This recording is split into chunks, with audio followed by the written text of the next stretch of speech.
onde nós lemos aqui, fala que as mulheres, por exemplo, que aqui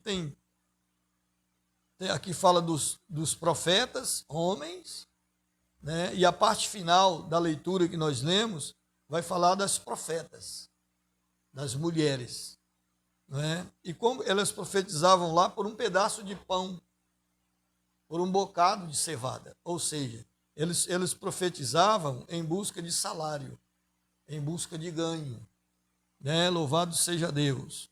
Então, por que que eles inventavam coisa do coração, né? Inventavam para obter lucro, como se as coisas de Deus fosse causa de ganho, fosse causa de lucro. E qual é o perigo disso, amado? O perigo, né, é que eles mercadejam a palavra de Deus, eles usam a palavra de Deus como se fosse um produto a ser vendido, né? E aí é onde mora o perigo. Aí é onde mora o perigo, porque quando o pregador, quando a pessoa que se diz profeta, se diz ensinador da palavra, ele vai por um caminho desse, né? É claro que ele se vende, ele já está se vendendo já. E qual é a maneira mais fácil dele se vender? Dizendo palavras que as pessoas agradam. É claro que se o público dele, se ele vive à custa do público dele, é claro que ele vai bajular, é claro que ele vai criar palavras, vai inventar palavras, né? Vai manipular aquelas pessoas por causa do ganho, por causa do lucro, né? Então, como diz a palavra de Deus, né? Como Paulo falou lá aos Colossenses, ou aos Filipenses, né? O Deus deles é o ventre. O Deus deles é o ventre, que só pensam nas coisas terrenas.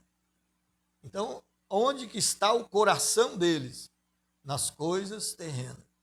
Então, não é de assustar, né? Quando a gente vê, por exemplo, tantos líderes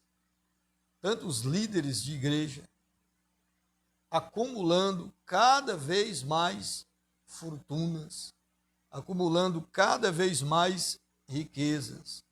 E quando você vai examinar a palavra que eles pregam, a teologia que eles pregam, é uma teologia falsificada, né? E aí a pessoa que ouve, ele precisa ter inteligência, ele precisa ter sabedoria na palavra de Deus para não ser enganado.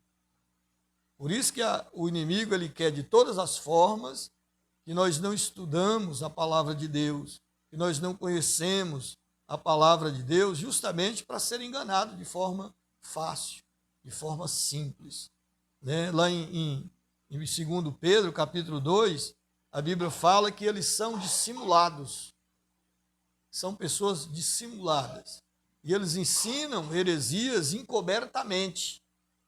Então é um negócio bem disfarçado, é um negócio bem disfarçadamente, né? E é por isso que muitas pessoas caem na conversa dessas pessoas, né?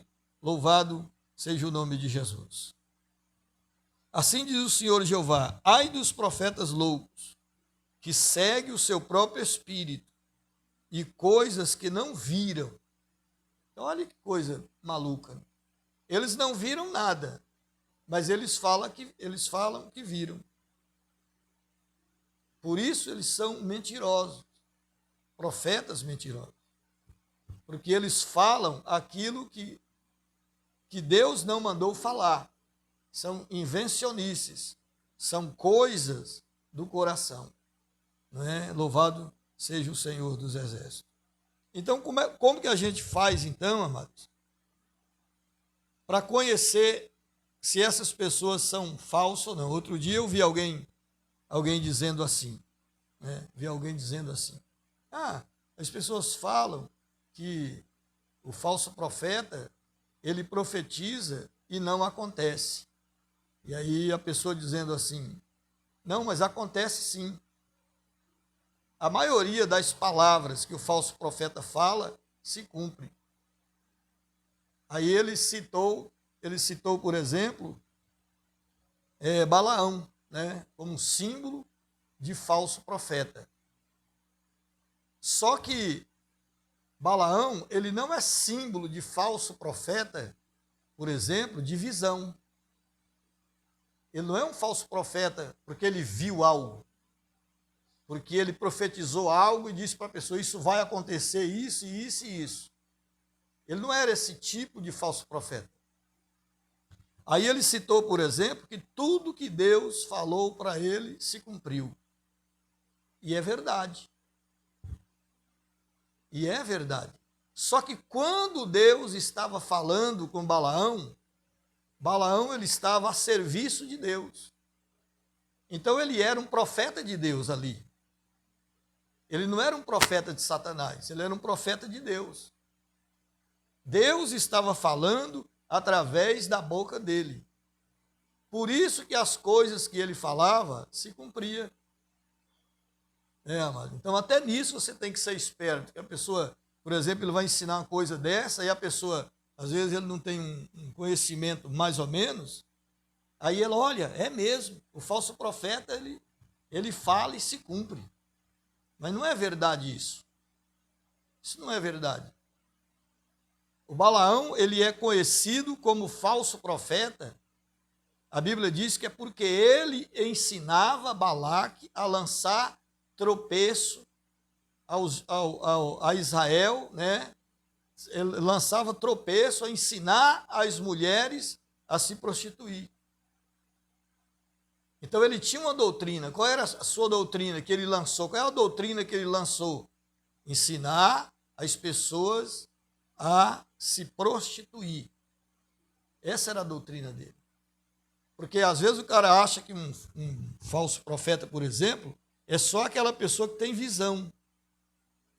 Não é? Mas não é. Uma pessoa que ele prega a palavra, que ele ensina a palavra, ele é um profeta. Mas ele é um profeta da palavra. E como que testifica se ele é um profeta verdadeiro ou falso? Se ele prega a verdade, ele é um profeta verdadeiro. Se ele prega a mentira, então ele é um profeta da mentira. Ele é um profeta que engana as pessoas. Onde nós podemos pegar, por exemplo, uma base disso aí? Vamos dar um exemplo aqui em Deuteronômio, capítulo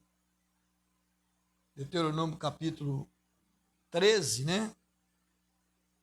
É 13, capítulo 13 e capítulo 18. Vamos pegar primeiro o 13. Diz assim: quando o profeta ou sonhador de sonhos se levantar no meio de ti e te der um sinal ou prodígio, tá vendo? Aí sim é um falso profeta. É um falso profeta. Agora, tem que prestar atenção numa coisa. Porque, por exemplo, tem pessoas que falam que o inimigo ele não opera, ele não faz milagre, ele não faz prodígio. E aqui a própria palavra está dizendo, quando o profeta ou sonhador de sonhos se levantar no meio de ti, te dê um sinal ou prodígio, e sucedeu tal sinal ou prodígio de que te houver falado, né, sucedeu. Ele falou e aconteceu. Ele é um falso profeta, mas ele falou e aconteceu. Mas aqui, Deus ele está testando a igreja. Deus ele está testando a pessoa. Deus permitiu aqui que o cara falasse e se cumprisse. Mas Deus está testando a esperteza da igreja, a sabedoria da igreja. Aconteceu o sinal, só que ele agora vai lançar uma teologia falsa. Ele vai dizer, vamos após outros deuses, que não conhecemos, ou não conhecestes, e sirvamo-no. Está vendo? Deus permitiu que o sinal acontecesse. Aí, ele então vai tentar enganar a pessoa, porque o sinal aconteceu, ele vai tentar desviar aquela pessoa, porque quando alguém diz alguma coisa e acontece, aí ele fica com crédito, ele passa a ter crédito. E é justamente aí que está o perigo. É quando ele pega o crédito. Aí ele vai dizer, vamos após outros deuses que não conheceste, sirvamos. Aí Deus diz, não ouvirás as palavras daquele profeta ou sonhador de sonhos, porquanto o Senhor vosso Deus vos prova, para saber se amais o Senhor vosso Deus com todo o vosso coração e com toda a vossa alma. Glória ao nome de Jesus. Então, amado, o que acontece aqui? Acontece aqui que Deus, ele não aprova um ministério, ele não aprova um profeta por causa de um milagre, ou por causa que ele orou, aconteceu um milagre. A aprovação de Deus não vem por causa disso. A aprovação de Deus vem através da teologia. Porque o prodígio ele pode acontecer, mas e a teologia dele? Porque o que vai desviar a pessoa do caminho de Deus é a teologia. Entendeu? Então, por exemplo, vamos supor que você vai num lugar e lá você vê um paralítico andar. Aí 99% das pessoas vão dizer, Deus está ali. Entendeu? E ele vai ficar tão pasmo com aquilo ali, que ele vai esquecer da teologia. Quando a palavra de Deus diz para provar os espíritos, é justamente através da teologia. Não é através de uma visão, de um raio-x, que o cara está vendo que é o diabo lá que está dentro daquela pessoa, está usando aquela pessoa. Não é assim. É através da teologia.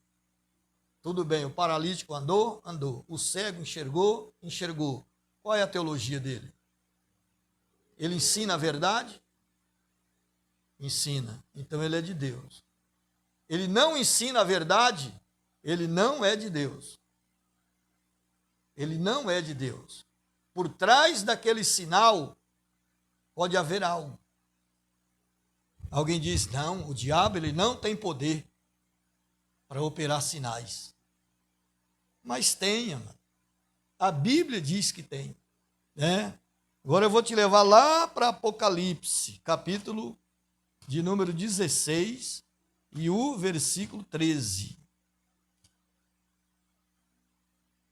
Capítulo 16 e o versos 13. Diz assim: e da boca do dragão, e da boca da besta, e da boca do falso profeta, vi saírem 3 espíritos imundos, semelhantes a rãs, porque são espíritos de demônios que fazem prodígios. Entendeu? Então, como que não faz? Faz sim. Você lembra de Janes e Jambre? Contendendo lá com Moisés? Teve lá o milagre da água se transformar em sangue. Janes e Jambre foi lá e fizeram a mesma coisa. Fizeram a mesma coisa. Então a gente vê que o diabo ele imita a Deus, até em milagre, até em coisas extraordinárias aos olhos dos homens, ele imita. Ele tem esse poder de imitar e Deus permite. Ele permite justamente para ver a sabedoria das pessoas, para ver se as pessoas realmente estão vigiando. Por isso que o Senhor Jesus Cristo, ele falou que nós deveríamos vigiar. Né? Tem uma passagem lá dos falsos ensinadores, né? Lá em Mateus capítulo 7,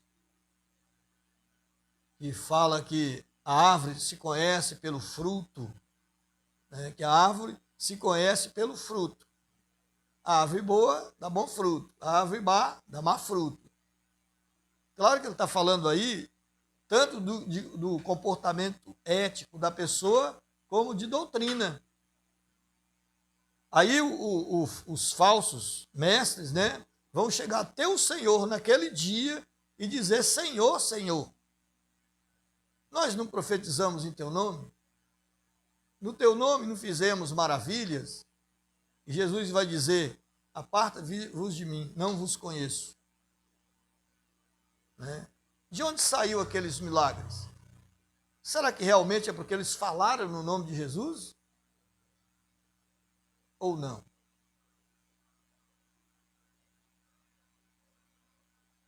Porque uma vez os discípulos estavam tentando expulsar, por exemplo, o espírito de um menino e não conseguia. E o Senhor e os discípulos perguntaram: Senhor, por que nós não conseguimos expulsar? E o Senhor Jesus falou: essa casta de demônios se expulsa com jejum e com oração. Mas quando Jesus falou isso, ele não está falando de uma oração, de qualquer oração. Era de qualquer pessoa orando. Não é qualquer pessoa que vai orar e isso aí vai dar certo. Não é isso. Não é qualquer jejum, mas o jejum correto. O jejum bíblico, que vai fazer com que essa casta de demônios seja expulsa. Né? Então é assim que a pessoa ele vai conhecer, amado, um falso profeta ou um falso ensinador. Né? Aqui em João, estamos perto aqui mesmo, né? Tem também uma palavra no capítulo 4 que diz assim, que é muito conhecida, né? Que diz assim: amados, não creiais em todo espírito. Ou seja, existem muitas pessoas que acham que se a pessoa crê em tudo é porque ele tem muita fé. Ele vai num local lá que tem sal, aí fornece para ele sal, para ele jogar em roupa, jogar em comida. Né? Chega lá, tem um monte de símbolos lá, que ele se chama sagrado, e se ele carregar, vai tudo dar certo. Ele, eu sou um homem de muita fé. Ele acha que muita fé é acreditar em tudo. Mas a Bíblia diz aqui: não creiais em todo espírito, mas provai, coloque à prova se os espíritos são de Deus. Aí como que eu vou colocar a prova? Ele ensina, ele fala assim, porque já muitos falsos profetas se têm levantado no mundo. Aí ele vai falar: nisto conhecereis o Espírito de Deus. Todo espírito que confessa que Jesus Cristo veio em carne é de Deus. E todo espírito que não confessa que Jesus Cristo veio em carne não é de Deus, mas é esse o espírito do anticristo, do qual já ouviste que há de vir, e eis que está no mundo. O que João está ensinando aqui? A maneira de você provar se o Espírito é de Deus ou não é através da teologia que ele defende. É através da teologia. Ele saiu fora da teologia, não é de Deus. Não é de Deus. Ele está falando aqui do gnosticismo, que acreditava que Jesus Cristo não veio em carne. Mas por quê? Porque ele é Deus. Se ele é Deus, ele não pode ter vindo em carne, porque a carne é má. Né? E está cheio de seitas por aí que defende, amado, que Jesus Cristo não veio em carne, ele era apenas um espírito. Quando ele morreu lá na cruz, ele morreu lá, na realidade ele não morreu, ele fingiu que morreu, porque espírito não morre. Então Jesus já é um mentiroso, ele fingiu lá que morreu. Está consumado, Senhor. Estava mentindo. Espírito não morre. Então ele está dizendo aqui: olhe para a teologia. E aí ele está pegando um ponto. Todo espírito que confessa que Jesus Cristo veio em carne é de Deus. Todo espírito. Mas se ele confessar que ele veio em carne, mas ele ensina, por exemplo, a idolatria, não é de Deus também, do mesmo jeito. O ponto que ele está ensinando aqui é descobrir o falso profeta através da teologia que ele prega. como lá em Deuteronômio. Ah, o cara deu um sinal, o cara sonhou e realmente aconteceu. Não tenha pressa de confirmar que essa pessoa é de Deus. Não tenha calma. Prova os espíritos, tenta descobrir se a doutrina dele é de Deus ou não. É assim que descobre se o espírito é da parte de Deus ou se o espírito não é da parte de Deus. Glória ao nome do Senhor Jesus Cristo. Vamos voltar lá para a mensagem. Ezequiel 13. Versículo 5. Não subistes. Versículo 4. Os teus profetas, ó Israel, são como raposas no deserto. Versículo 5. Não subiste as brechas. Ou seja, aqui são profetas que não buscam a presença de Deus. Subir as brechas fala de intercessores. Nem reparaste a fenda da casa de Israel, para estardes na peleja no dia do Senhor. Ou seja, e nem prepararam o povo para o dia da peleja. E nem prepararam o povo para o dia do juízo. Entendeu? Por que eles não prepararam? Não prepararam porque ele estava dizendo paz quando não ia haver paz. Claro, como é que o cara, ele trabalha por salário, ele mercadeja os dons, e alguém chega e fala assim, ó, Deus vai executar juízo. É lógico que ele vai falar, não vai executar juízo. Está tudo bem, está tudo ok. Deus se agrada de você. Enquanto o profeta verdadeiro, o ensinador verdadeiro, ele repreende, não é? Ele confronta o pecado, o falso não. Ele bajula a pessoa. Porque ele não está interessado na alma da pessoa. Ele está interessado no que a pessoa tem. Ele está interessado no salário da pessoa. Né? Então, ele não avisa, quando ele vê o mal chegando, ele não avisa para a pessoa, ele diz, não, está tudo bem, Deus se agrada do jeito que está. Será que a gente vê isso hoje? É o mais que a gente vê. As pessoas vão às igrejas em busca de, por exemplo, prosperidade. Aí chega lá, a pessoa ele é bajulado. Ele não é confrontado. Chega lá, a pessoa prega e dá para ele tudo que ele quer ouvir. Manda ele sacrificar, manda ele dar dinheiro para ele, não é? E a promessa que ele faz é que Deus ele vai dar tudo o que ele quiser. E diz para ele, está tudo bem, se você fizer isso, Deus ele se agrada de você. Só que a pessoa, ele vai até sacrificar com dinheiro, mas ele não vai sacrificar a vida no altar. Ele sacrifica o dinheiro no altar, mas ele não sacrifica a vida no altar. E ele sai de lá achando que está tudo bem, que está tudo ok, porque ele deu aquele dinheiro, ele sacrificou ali o dinheiro naquele altar, com oferta, com dízimo, alguma coisa desse tipo, não é? E que Deus se agrada dele por causa disso.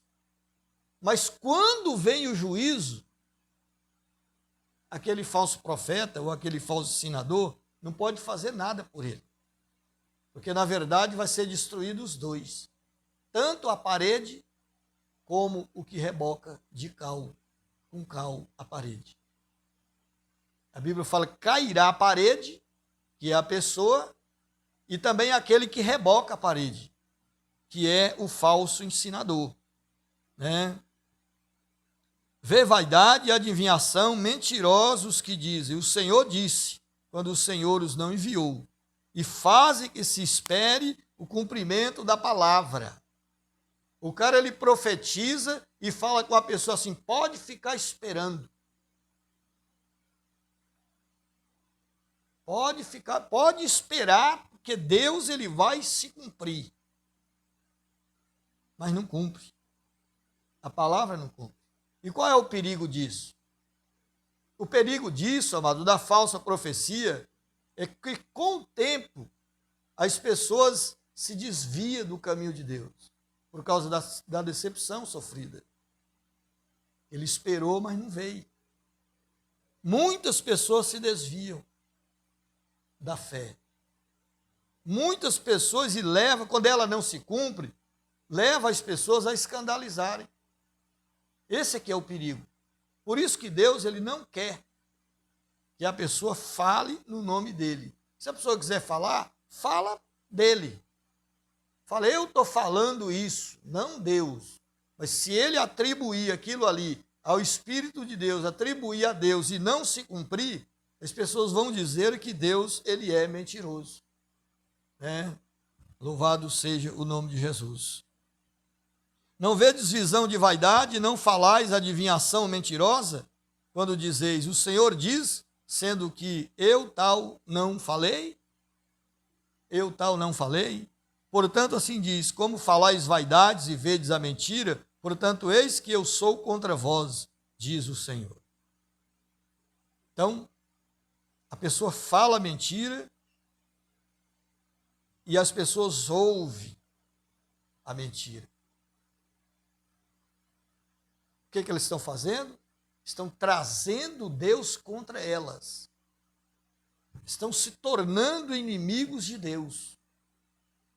E como que a pessoa ele vai ser um vencedor tendo Deus como inimigo? Se voltando contra Deus. Não tem como. E a minha mão será contra os profetas que veem vaidade e que adivinham mentira. Na congregação do meu povo não estarão, nem nos registros da casa de Israel se escreverão, nem entrarão na terra de Israel, e sabereis que eu sou o Senhor Jeová. Se você trazer isso para a nossa vida hoje, desse registro aqui, na congregação do meu povo não estarão, nem nos registros da casa de Israel. É a mesma coisa daqueles que trilha por um caminho desse aqui, o nome dele será tirado do livro da vida. Será riscado do livro da vida. Mas aquele que é obediente à palavra de Deus, que zela pela verdade, pela palavra de Deus, o nome dele jamais será riscado do livro da vida. Bendito seja o Senhor. Visto que andam enganando o meu povo, dizendo paz, não havendo paz. E um edifica a parede de lodo, e outro reboca de cal não adubada. Aí Deus está dizendo, você reboca a parede com cal não adubado, ela não suporta a chuva. Ou seja, ela é passageira, ela é temporária. Quando vier a chuva, aquilo ali vai sair, vai derreter. E o que significa isso, amado? Porque não tampava as brechas. Em vez de tampar as brechas, com algo que segurava, por exemplo, com cimento e tal, naquela época eu creio que nem existia, mas trazendo para hoje, não, eles colocavam cal lá nas brechas. Só que o cal, quando chovia, tirava aquele cal, e voltava de novo às brechas. Então, curava as feridas, levianamente. Curava a ferida de mentirinha, porque não suportava a chuva. Por isso que ele vai falar de chuva aqui. Diz aos que reboca de cal não adubada, que ela cairá. Ela vai cair. Haverá uma grande pancada de chuva. E vós, ó pedras grandes de Saraiva, caireis, e um vento tempestuoso o fenderá. Ora, eis que caindo a parede, não vos dirão, onde está o reboco de que rebocaste? Aquela parede vai cair e as pessoas vão dizer, mas cadê o reboco? Por que essa parede caiu? Ela não estava rebocada? Sim, mas ela estava mal rebocada. Ela não estava preparada para o dia da tempestade e para o dia da chuva. O que Jesus Cristo ensinou, amado, lá em Mateus 7? Que se a casa ela for edificada na areia, Quando vir a chuva, quando vir a tempestade, vão bater contra ela e será grande a sua queda, porque ela está mal construída. Mas aqueles que obedecem a Deus, que obedecem à doutrina santa do Senhor, vai vir a tempestade. Só que aquela casa é edificada na rocha, ela não vai cair, porque ela está bem edificada. Então, aqueles que ensinam a palavra de Deus, precisa preparar o povo para as dificuldades. Para as dificuldades, não para as bênçãos.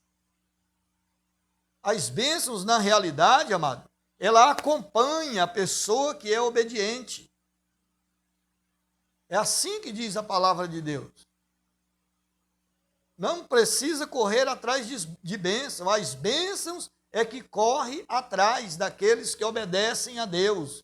Está escrito lá em Deuteronômio capítulo 28. Então, se eu sou obediente à palavra de Deus, eu não preciso me preocupar, porque Deus está cuidando de mim. Se eu tenho a palavra de Deus como lâmpada para os meus pés e luz para o meu caminho, eu não vou cair em buraco. Eu não vou cair em precipício, porque eu tenho a palavra de Deus como luz. Bendito seja o nome do Senhor. Então nós temos que preparar as pessoas para os dias difíceis. Nós temos que preparar os discípulos para os dias de calamidade. Não para dia de bênção. Chegar para os irmãos e falar, daqui 3 meses você vai receber uma bênção extraordinária. Se prepara o povo para quando vier a tempestade. Esse é o segredo. Porque o segredo do crente, amado, é perseverar. O que ele precisa é perseverar. Então, Paulo e Barnabé, ele dando ânimos aos discípulos, confirmando a fé dos discípulos, eles diziam assim, é por meio de muitas tribulações que vamos herdar o reino de Deus, que vamos entrar no reino de Deus. É por meio de muitas tribulações. Ou seja, não é por meio de muitas bênçãos que nós vamos entrar no reino de Deus. É por meio de muitas tribulações. E por isso que eles eram chicoteados, por isso que eles eram feridos, eles sofriam apedrejamento, eles eram presos, não é? E ao invés de murmurar, ao invés de achar ruim, de pegar aquilo como fosse mal, eles louvavam a Deus, eles glorificavam ao Senhor, eles provocavam a presença de Deus no meio de tanto sofrimento. Bendito seja o Senhor. Portanto, assim diz o Senhor Jeová, um vento tempestuoso afenderá no meu furor, e uma grande pancada de chuva haverá na minha ira, e grandes pedras de saraiva na minha indignação para consumir, e derribarei a parede que rebocasse de cal. Quando ele fala derrubarei a parede que rebocasse de cal, é as pessoas, é os ouvintes, não adubada. E darei com ela por terra. Está vendo? É a parede mal construída. É a parede mal adubada. E Deus dizendo, essa parede ela vai cair, né? E o seu fundamento se descobrirá. Assim cairá e perecereis no meio dela e sabereis que eu sou o Senhor. Isso é a mesma coisa, né? Quando ele fala assim, e descobrirá. O fundamento dela se descobrirá. Isso quer dizer que ela, essa pessoa aqui, você olhando para ela, era um crente todo. Estava bem adubado, parecia que estava bem construído, mas era tudo mentira. Vivia na hipocrisia. Você olhava para ela assim, mas é crente, ela louva, ela até ora, ela grita, ela faz isso, faz aquilo outro, até prega, né? Tudo escondidinho ali. E Deus está dizendo, e o seu fundamento se descobrirá. Assim cairá, e perecereis no meio dela, e sabereis que eu sou o Senhor. Louvado seja o nome de Jesus. Então, Não adianta, amado. De lá do alto, Deus, Ele está nos vendo. Ele sabe de todos os nossos movimentos. Ele disse lá para o rei Ezequias: eu conheço o teu deitar, eu conheço o teu levantar, eu conheço o teu andar. Ou seja, eu conheço tudo, eu conheço todos os teus movimentos. E lá no outro Salmo 139, ele falou: antes que saia uma palavra da vossa boca, eu já sei de tudo. Eu cerco o caminho de vocês. É assim, ó. Não adianta a gente fingir que é crente, fingir que é cristão. Não adianta. E infelizmente tem crente que quando ele está no meio dos crentes, ele é crente. Quando ele não está no meio dos crentes, ele não é crente mais. É como se ele estivesse servindo um Deus que tem olho, mas não vê. Tem ouvido, mas não ouve. Mas não. Lá no Salmo 45 diz, né? O Salmo 145, versos 18, diz: perto está o Senhor de todos os que o temem, de todos aqueles que invocam. Perto, ele está perto. Glórias ao nome do Senhor. Esse perto, amado, ele aterroriza quem não quer servir a ele. Mas é uma bênção para aquele que obedece ao Senhor, porque ele se sente seguro. Glórias ao nome do Senhor Jesus Cristo. Assim cumprirei o meu furor contra a parede e contra os que rebocam de cal não adubada, e vos direi. Aí tem pessoas que recebem mau ensinamento, se alimenta de heresias, e ainda tem pessoas que dizem assim: não, irmão, mas lá tem muita pessoa lá que vai se salvar, porque lá tem pessoas boas, tem pessoas não sei o quê, mas Deus não salva ninguém porque ele é bom. Precisa ter a teologia correta para ser salvo. É bom a gente saber disso. Não adianta a gente se alimentar de um monte de porcaria e achar que Deus é bom, que ele vai nos salvar assim mesmo. Ele vai punir só o pregador que está ensinando. Mas o falso profeta, ele só existe porque existe pessoas para dar ouvido a ele. Porque existe pessoas que param para ouvir. Esse aqui é o problema. Então os dois são culpados, né? Nem aqueles que a rebocam. Os profetas de Israel que profetizam de Jerusalém e vê para ela visão de paz, não havendo paz, diz o Senhor Jeová. Então, amado, olha como que a pessoa que ele ensina a palavra de Deus, que ele prega a verdade, ele precisa ser corajoso. Né? Pensa em Ezequiel aqui. Ezequiel, ele está no meio de lobo. Mas ele não tem a sua vida por preciosa. Ele prega a verdade, ele se levanta e ele fala. Ele não quer nem saber. Né? Porque ele ama a Deus. Ele ama a palavra de Deus. Glória ao nome do Senhor Jesus Cristo. Não adianta a gente falar para a pessoa: não, está tudo bem, ser conivente com o pecado. A pessoa pecou, foi um pecado até grave, sério, e aí a gente vai dizer: não, irmão, está tudo ok, está tudo bem nada. Precisa falar a verdade. Ele precisa ouvir a verdade. E a primeira verdade que vem em cima dele, amado, não é um conselho, por exemplo. Não é um conselho de um irmão para irmão, de um pastor para uma ovelha. O primeiro conselho que vem é da palavra de Deus. Porque o que Deus ele quer mesmo é que nós ouvimos a palavra de Deus e obedecemos a palavra de Deus. Glórias ao nome do Senhor. Ai das que... E diz assim, agora o versículo 17 diz: e tu, filho do homem, dirige o teu rosto contra as filhas do teu povo, que profetiza de seu coração e profetiza contra elas. Agora olha que coisa grave. E diz assim, diz o Senhor Jeová: ai das que cosem almofadas para todos os sovacos, e que fazem travesseiros para a cabeça de toda estátua, para caçar as almas. Porventura caçareis as almas do meu povo e guardareis viva as almas para vós?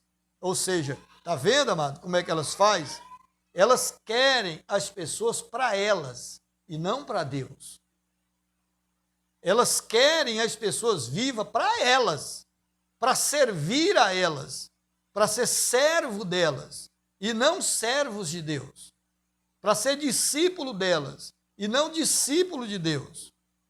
Entendeu, amado? E o que significa aqui essa almofadas, né? Faz almofadas para os sovacos, faz travesseiro para a cabeça, né? Cabeça de toda estátua. Eles dizem aqui, amado, que as mulheres de Israel aqui aprendeu com as mulheres babilônicas. Existia essa prática. Essa prática aqui é prática de feitiçaria. São tipo objetos sagrados para ler o futuro, profetizar o futuro. Isso aqui é a mesma coisa do sincretismo religioso. Tem nas igrejas hoje isso aqui? Tem. Não está cheio de objetos sagrados? Está cheio de objetos sagrados. Se você pegar, vai lá num lugar, pega um cajado de Moisés, compra ele, caro, aí chega em casa e começa a tocar nas coisas para ser abençoado. É objeto sagrado, isso aí é feitiçaria. Isso não é coisa de Deus, isso é feitiçaria. Chega lá, o cara te dá um pacotinho, te dá não, ele te vende um pacotinho de sal grosso e manda você jogar em tudo quanto é lugar. Isso é feitiçaria, isso é macumbaria. Né? E aí você chega lá e isso prevê seu futuro. Prevê o seu futuro.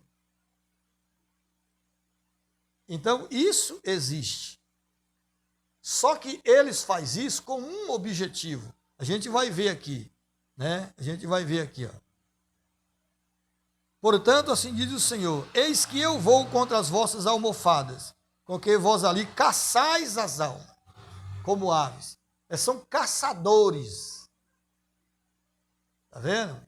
Não são discipuladores, ensinadores, são caçadores de alma, são destruidores de almas.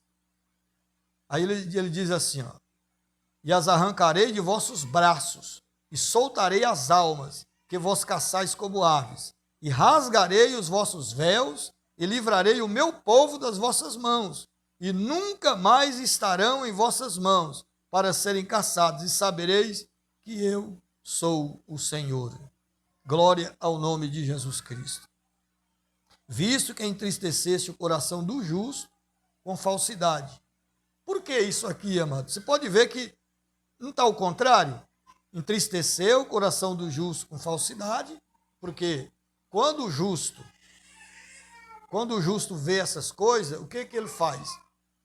É claro que ele vai ficar triste, o coração dele vai ficar triste, não havendo eu entristecido. Quer dizer, ele fica com o coração triste, e Deus não entristece, não é o que Deus quer. Deus quer que o justo, ele se alegre ao ouvir a palavra de Deus e esforçasse as mãos do ímpio para que não se desviasse do seu mau caminho e vivesse. Então, o que é a heresia dentro da igreja? Ela mata o justo e ela dá vida ao ímpio. Está vendo? Ela mata o justo. Simplesmente o justo, ele é sufocado e o ímpio, ele se levanta com força. Esse é que é o problema. Portanto, não vereis mais a vaidade, nem fareis adivinhação, mas livrarei o meu povo das vossas mãos e sabereis que eu sou o Senhor. Glória ao nome de Jesus. Então, por isso que não pode haver heresia dentro da igreja. Porque você mata o justo. Com a heresia, você entristece ele. Você entristece ele. Enquanto isso, você dá vida ao ímpio. Você faz o ímpio florescer. Claro que um dia ele vai morrer, né? Ele vai morrer porque o juízo de Deus, ele vai chegar para essas pessoas. Tanto para aquele que ensina a mentira, como aqueles que aderem à mentira para eles, que são discipulados através da mentira. Louvado seja o nome de Jesus Cristo. Então, que Deus possa levantar, né, muitos Ezequiéis por aí a pregar a verdade. Não importa a apreensão que ele vai ter. Não importa se isso custe a própria vida dele. Mas ele é preciso denunciar, amado, a mentira. E basear a vida dele e a vida das pessoas na verdade. Porque quando vier o perigo, quando vier o juízo de Deus, e um dia ele virá, aí nós vamos estar protegidos para a honra e para a glória do Senhor. Glória a Deus. Então essa é a palavra do Senhor, né? Na terça-feira nós vamos estudar aqui o castigo dos idólatras e também a justiça dos castigos de Deus. Então, assim é o livro de Ezequiel, um livro, na grande realidade, amado, as pessoas não gostam muito de ler, mas ele é maravilhoso, né? Ele é maravilhoso, ele é atual, ele serve, as lições dele servem para as nossas vidas hoje, como exemplo para as nossas vidas hoje. Então é um livro muito bom de ler, muito maravilhoso, né? Peça sabedoria a Deus e continue lendo, continue buscando a palavra do Senhor. Bendito seja Deus. Vamos orar, vamos agradecer ao nosso Deus, né, por hoje. Glórias ao nome de Jesus.